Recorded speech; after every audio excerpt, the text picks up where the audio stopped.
Question 1. An investment advisor who only provides advice to insurance companies is generally exempt from registration under which of the following acts? A. Investment Advisors Act of 1940. B. Securities Act of 1933. C. Securities Exchange Act of 1934. D. Uniform Securities Act. Answer: A. Investment Advisors Act of 1940. The Investment Advisors Act of 1940, a federal law, specifically exempts from registration any investment advisor whose only clients are insurance companies. This exemption acknowledges that insurance companies are typically sophisticated institutional investors that do not require the same level of protection as retail clients. While other acts govern different aspects of securities, the 1940 Act is the primary federal law regulating investment advisors. Remember that federal exemptions often apply to specific types of institutional clients or very limited services. Question 2. An investment advisor representative, IAR, discovers that one of their clients, who manages a small business, has been regularly making cash withdrawals from the client's business account for personal use without proper accounting. The IAR should consider this activity as a potential red flag for A. Market manipulation. B. Unsuitable investment strategies. C. Financial exploitation or fraud. D. Portfolio rebalancing needs. Answer: C. Financial exploitation or fraud. Regularly making large cash withdrawals from a business account for personal use without proper accounting can be a significant red flag for financial exploitation, money laundering, or other fraudulent activities. An investment advisor representative, IAR, has an ethical obligation to be vigilant for signs of such misconduct, especially concerning a client's financial integrity. Recognizing these red flags helps IARs protect clients and uphold regulatory standards, even if the activity isn't directly related to an investment. Always be alert for unusual financial patterns that could indicate illicit behavior. Question 3. Under the Uniform Securities Act, which of the following statements is true regarding the registration of an investment advisor, IA? A. An IA must register with both the state administrator and the SEC regardless of assets under management. B. An IA with $100 million or more in assets under management, AUM, must register with the state administrator only. C. An IA must register with the state administrator unless it qualifies as a federal covered advisor. D. An IA with fewer than 20 clients is exempt from registration requirements at both federal and state levels. Answer: C. An IA must register with the state administrator unless it qualifies as a federal covered advisor. Under the Uniform Securities Act, which governs state securities regulation, an investment advisor generally must register with the state administrator unless they qualify as a federal covered advisor. Federal covered advisors typically manage $110 million or more in assets under management, AUM, or advise a registered investment company and are required to register only with the SEC. This dual system prevents duplicate registration and streamlines regulatory oversight. The notice filing requirement for federal covered advisors still means the state is aware of their presence. Question 4. A client, aged 70, approaches an investment advisor seeking to invest a significant portion of their retirement savings in a single, highly speculative biotechnology stock with no current revenue. Which of the following best describes the advisor's responsibility? A. The advisor must execute the trade as requested by the client, as client instructions override suitability. B. The advisor should decline the trade and refuse to serve the client due to the high risk.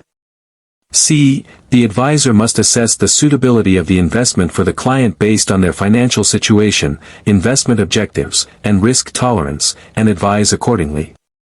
D. The advisor should execute the trade but document that it was an unsolicited order.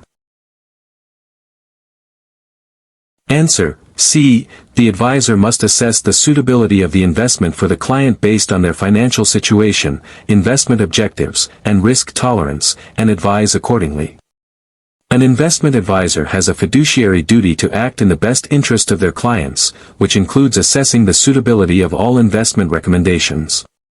Before recommending or acting on an unsolicited request, the advisor must understand the client's financial situation, investment objectives, and especially their risk tolerance.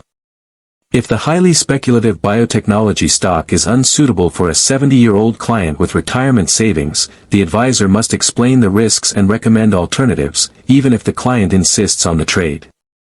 Remember, suitability is paramount for client protection. Question 5.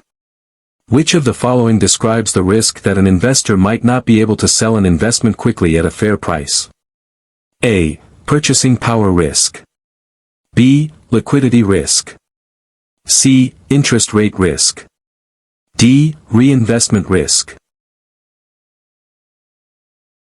Answer: B. Liquidity risk. Liquidity risk is the potential for an investor to lose money due to the inability to sell an asset quickly at or near its market value. Illiquid investments, such as certain limited partnership interests or real estate, may take a long time to sell, and the investor might have to accept a lower price than desired. This is distinct from purchasing power risk, inflation, interest rate risk, bond price changes, or reinvestment risk, difficulty reinvesting at similar rates. Always consider how easily you can convert an investment back into cash before committing. Question 6. An analyst is calculating the present value of a future sum of money. This calculation will result in a lower present value if which of the following factors increases? A. The future sum amount. B. The number of periods. C. The inflation rate. D. The discount rate. Answer: D. The discount rate. When calculating the present value of a future sum, a higher discount rate implies a greater opportunity cost or higher required rate of return, which reduces the present value of that future sum.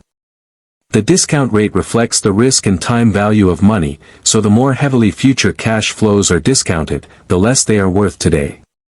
For example, $100 received in 1 year is worth less today if the discount rate is 10% compared to 5%. A larger future sum or more periods generally increase the present value, while inflation typically reduces purchasing power rather than directly affecting the present value calculation in this context. Question 7. A client holds a diversified portfolio of common stocks.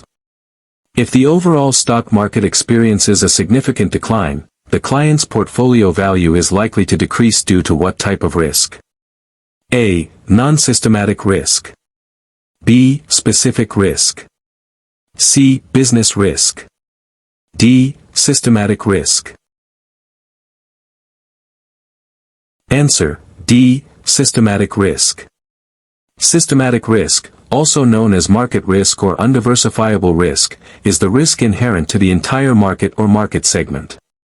It affects all investments, regardless of how well diversified a portfolio is.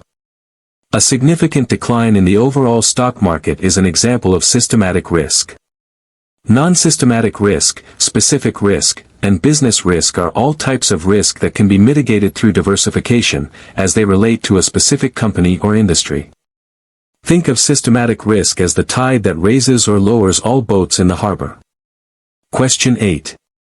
Under the Uniform Securities Act, if a registered investment advisor's registration is suspended, the registration of all their investment advisor representatives, IARs, associated with that firm is: A. Automatically suspended. B. Not affected, as IAR registrations are independent. C. Subject to review by the administrator, who may choose to suspend them individually. D. Transferred to a temporary registration with a new firm. Answer: A. Automatically suspended. Under the Uniform Securities Act, the registration of an investment advisor representative, IAR, is tied directly to the registration of their employing investment advisor, IA. If the IA's registration is suspended or revoked, the registrations of all IARs associated with that firm are automatically suspended because they can no longer legally act on behalf of a registered entity.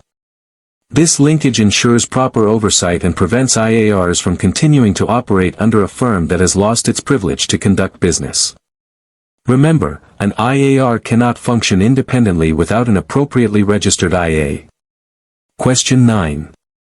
An investment advisor is discussing portfolio rebalancing strategies with a client. The client wants to maintain a consistent asset allocation of 60% equities and 40% fixed income. If equities have significantly outperformed fixed income over the past year, the advisor should recommend A. Selling a portion of the fixed income investments and buying more equities.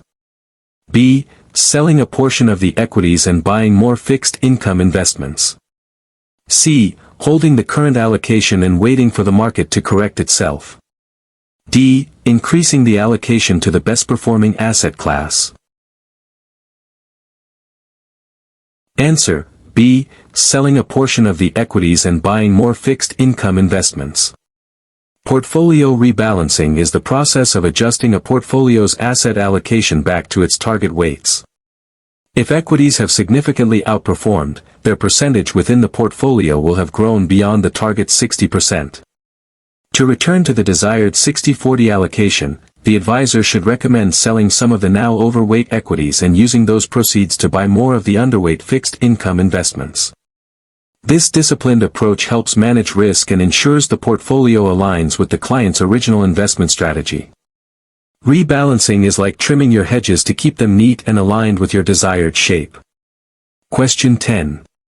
A husband and wife wish to establish a trust for their minor child, but they want to maintain the flexibility to alter the trust's terms and beneficiaries throughout their lives.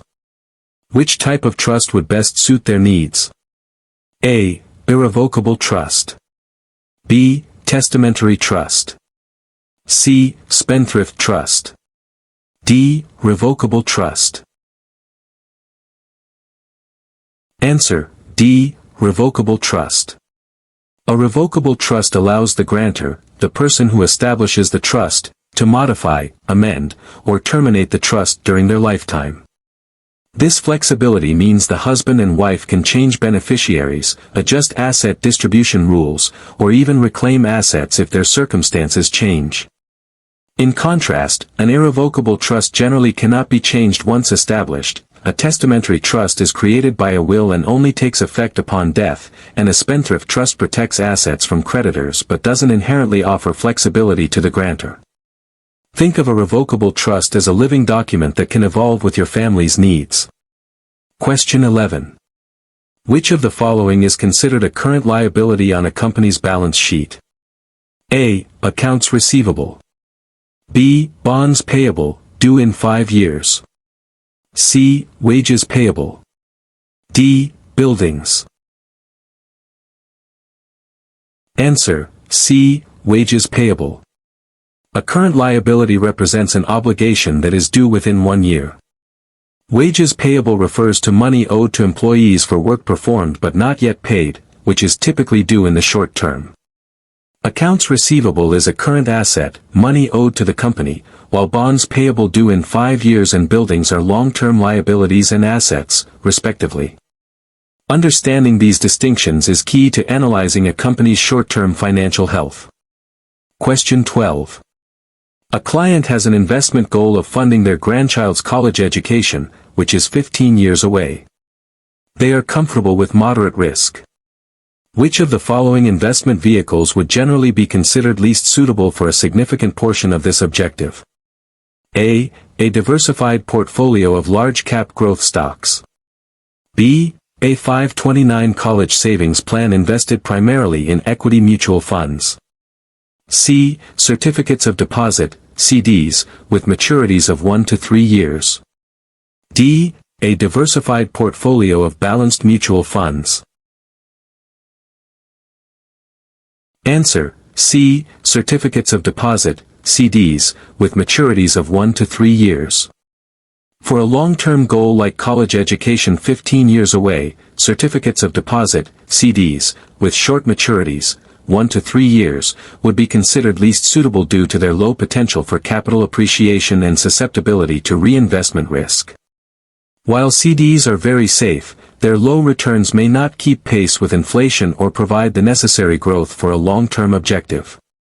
A diversified portfolio of stocks or balanced mutual funds within a 529 plan, while carrying more risk, offers greater potential for growth over a 15-year horizon, aligning better with the need to accumulate a significant sum.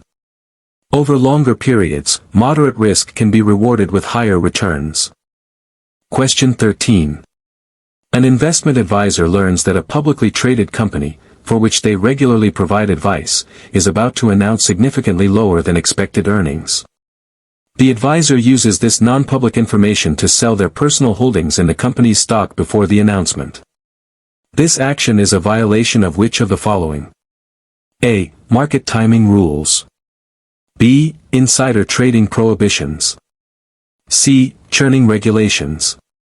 D. Suitability requirements. Answer: B. Insider trading prohibitions. Using material, non-public information for personal gain in securities trading constitutes insider trading, which is a serious violation of securities laws. In this scenario, the advisor obtained confidential information about the company's earnings before it was publicly disclosed and acted on it to avoid a loss, demonstrating a breach of their fiduciary duty and an unfair advantage. Churning involves excessive trading in a client account, market timing relates to short-term trading of mutual funds, and suitability pertains to recommendations made to clients, none of which directly apply here. Always remember that accessing and trading on privileged information is illegal and unethical. Question 14. Which of the following economic indicators would generally be considered a leading indicator? A. Average duration of unemployment. B. Corporate profits. C. Housing starts. D. Gross domestic product, GDP. Answer: C. Housing starts. Leading economic indicators are statistics that tend to precede changes in overall economic activity. Housing starts, which measure the number of new residential construction projects, are considered a leading indicator because an increase or decrease often signals future changes in consumer spending and economic growth. Corporate profits and gross domestic product, GDP, are generally coincident indicators, reflecting current economic activity, while the average duration of unemployment is often considered a lagging indicator, reflecting past economic performance. Leading indicators provide early clues about where the economy might be headed. Question 15. The Capital Asset Pricing Model, CAPM, asserts that the expected return of an asset is a function of its A. Alpha and standard deviation. B. Beta and the risk-free rate.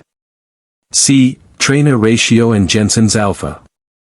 D. Sharpe ratio and market return. Answer: B. Beta and the risk-free rate. The Capital Asset Pricing Model, CAPM, determines the theoretically appropriate required rate of return of an asset based on its systematic risk, represented by beta, and the prevailing risk-free rate. Specifically, CAPM states that expected return equals the risk-free rate plus a risk premium, where the risk premium is the asset's beta multiplied by the difference between the expected market return and the risk-free rate. Beta measures an asset's volatility relative to the overall market, making it the critical risk component in CAPM. CAPM helps investors understand the expected return for taking on market risk. Question 16. A client contributes $6,500 to a Roth IRA for the current tax year.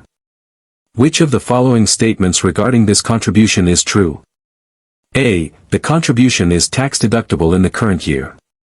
B. Qualified distributions from the Roth IRA are tax-free. C. The client must be at least 59.5 to make a contribution. D. All withdrawals are tax-free, regardless of age or holding period. Answer: B. Qualified distributions from the Roth IRA are tax-free. The primary benefit of a Roth IRA is that qualified distributions in retirement are entirely tax-free. Contributions to a Roth IRA are made with after-tax dollars, meaning they are not tax-deductible in the year they are made. To be a qualified distribution, the account generally must have been open for at least 5 years, and the account holder must be at least 59.5, or meet other specific conditions like disability or death. This tax-free in retirement feature is a major draw for many investors planning for retirement. Question 17. Which of the following best describes the role of the Securities and Exchange Commission, SEC, under the Investment Advisors Act of 1940? A. To regulate the issuance of new securities by corporations. B. To register and oversee investment advisors that meet the federal covered advisor threshold. C. To enforce anti-fraud provisions related to brokerage firms. D. To set interest rates and control the money supply. Answer: B. To register and oversee investment advisors that meet the federal covered advisor threshold. Under the Investment Advisors Act of 1940, the Securities and Exchange Commission, SEC, is primarily responsible for the registration and oversight of investment advisors who manage significant assets, generally $110 million or more in AUM, or advise registered investment companies. This makes them federal covered advisors. While the SEC has broader regulatory authority over various aspects of the securities markets, its specific role concerning investment advisors under this act is focused on those larger firms. Remember, the SEC governs federal laws, while state administrators handle state laws. Question 18. An investment advisor is performing a fundamental analysis of a company's financial health. Which of the following would be a key focus of this analysis? A. Chart patterns and trading volumes. B. Interest rate trends and monetary policy. C. Balance sheet, income statement, and cash flow statement. D. Economic indicators and leading economic data. Answer: C. Balance sheet, income statement, and cash flow statement. Fundamental analysis involves evaluating a company's intrinsic value by examining its financial statements, management, industry, and economic conditions. The core of this analysis lies in reviewing the balance sheet, assets, liabilities, equity, income statement, revenues, expenses, profit, and cash flow statement, sources and uses of cash. This approach aims to understand a company's operational strength and financial stability, as opposed to technical analysis which focuses on price charts. Fundamental analysis helps determine if a company is a sound long-term investment. Question 19. A fiduciary is managing a trust's assets under the Prudent Investor Act. Which of the following actions would be most consistent with the principles of this act? A. Investing all trust assets in a single, high-growth speculative stock for maximum return potential. B. Delegating all investment decisions to a third party without any oversight or review. C. Diversifying the trust's investments across various asset classes to manage risk. D. Investing solely in conservative, low-yield government bonds to ensure no capital loss. Answer: C. Diversifying the trust's investments across various asset classes to manage risk. The Prudent Investor Act requires fiduciaries to manage trust assets with the care, skill, and caution that a prudent investor would use. A cornerstone of prudent investing is diversification, which involves spreading investments across various asset classes, example stocks, bonds, real estate, to mitigate risk without sacrificing reasonable returns. Investing all assets in a single speculative stock violates diversification, while investing only in low-yield bonds might fail to meet the trust's objectives, and completely delegating without oversight is a breach of duty. Diversification helps achieve a reasonable return while managing overall portfolio risk. Question 20. Which of the following defines an investment advisor's ethical obligation to act in the best interest of their clients, even if it means foregoing higher compensation? A. Suitability standard. B. Brokerage commission. C. Fiduciary duty. D. Efficient market hypothesis. Answer: C. Fiduciary duty. Fiduciary duty is the highest legal and ethical standard an investment advisor owes to their clients, requiring them to act in the client's best interest at all times, even if it conflicts with their own financial gain. This goes beyond the suitability standard, which requires recommendations to be appropriate for the client, by demanding that the advisor prioritize the client's welfare. This principle forms the bedrock of trust between an advisor and their client. Always remember, a fiduciary must put the client's interests first. Question 21. Under the Uniform Securities Act, an administrator has the authority to A. Arbitrate disputes between investment advisors and their clients. B. Issue subpoenas and conduct investigations into potential securities law violations. C. Dictate specific investment recommendations for registered advisors.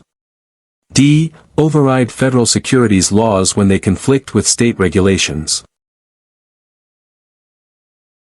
Answer: B. Issue subpoenas and conduct investigations into potential securities law violations. State securities administrators are powerful regulatory authorities under the Uniform Securities Act, granted broad powers to protect investors within their jurisdiction. These powers include the ability to issue subpoenas, compel testimony, and conduct investigations into suspected violations of state securities laws. They do not typically arbitrate disputes or dictate specific investment advice, nor can they override federal laws. This investigative power is crucial for upholding market integrity and investor protection. Question 22. A client is concerned about inflation eroding the purchasing power of their fixed income investments. Which of the following investments would generally offer the best protection against inflation? A. Long-term corporate bonds. B. Preferred stock. C. Treasury inflation-protected securities, TIPS. D. Fixed annuities. Answer: C. Treasury inflation-protected securities, TIPS. Treasury inflation-protected securities, TIPS, are designed specifically to protect investors from inflation. Their principal value adjusts semi-annually with changes in the Consumer Price Index, CPI, and the interest payments are then paid on this adjusted principal, providing a direct hedge against inflation.